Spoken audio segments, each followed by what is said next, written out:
Here I have REALME Narzo 50 Pro, and today I'm going to show you how to enable power saving mode on this device. So to do this, firstly you have to go to the upper bar, and here you can find the button power saving mode. So by tapping on it once you can switch this mode. By holding your finger on it you can access some of its settings. For example, you can set it to turn off automatically when your device is charged to 19%. You can set it to turn on at a specific battery level.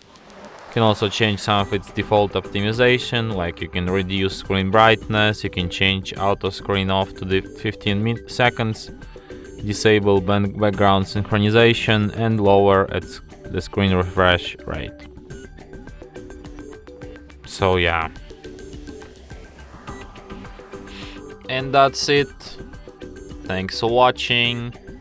If you find this tutorial useful, don't forget to hit that like button and subscribe to our channel.